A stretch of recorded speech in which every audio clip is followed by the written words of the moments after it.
mpenda ugwembe siniguze igihugu igihumbeka sinazorekeye gusorora abasha ubwo muvuga ngo batari umuravumba abasha ewe Burundi dukunda uri igihugu cifashe tugera tugushemeze mu ruharamba uri igihugu cifashe kubw'abana bibarutse tugera tugushemeze mu ruharamba. Uyo no murisho w'ingoma zo mu Gishora. Umurisho w'ingoma waremeshejwe n'umukuru w'igihugu Evariste NDAYISHIMIYE. Kuwa gatatu umukuru w'igihugu c'u Burundi yifatanije n'abatimbo bo mu Gishora muri komine Giheta intara ya Gitega. Umukuru w'igihugu Evariste NDAYISHIMIYE akaba yaragaragaje umunezero n'iteka ku ngoma z'u Burundi. Akaranga gakomeye ku gihugu. Akaranga ku Burundi gasigaye ari rurangiranwa mu makungu.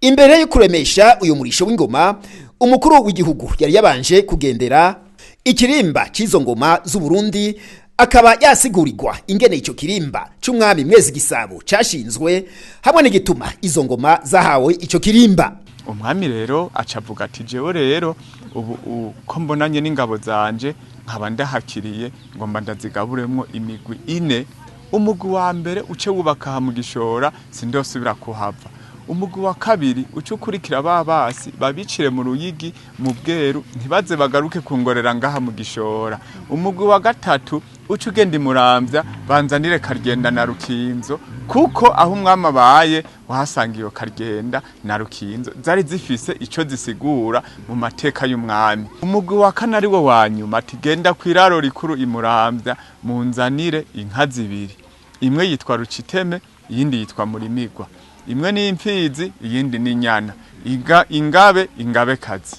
Baragiye Muramvya bazana izo Kargenda na Rukinzo bari bazishikanye, abo yatumye izo nka zibiri nazo baragenda barazizana, bazizanye baziha umwami, umwami acaziha wa Mutama Nyabidaha ati je ko wanyegeje nkakira ndagushimiye. Wa Mutama ariyumvira ati jewe izi nka naho umwami azimpaye reka nkoranye umuryango wanje ndazige, hama bahera ku mfizi barayirya, basubira inyana barayirya, inshato z'izo nka baca biga ingene bazikanisha ingoma.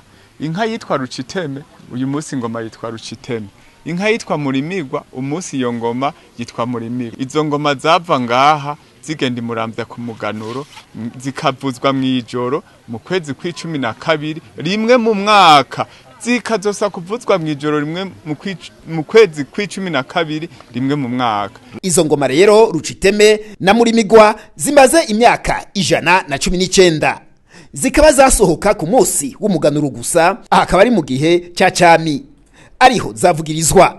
Umukuru w'igihugu yagendeye ibibanza bitandukanye bigize ico kirimba c'umwami Mwezi Gisabo, akaba yagenda asigurirwa n'ubuhagarariye ico kirimba inyuma y'umuhisi Baransakaje Antime, yasigurirwa ivyaranga ubuzima bw'ico kirimba muri kahise.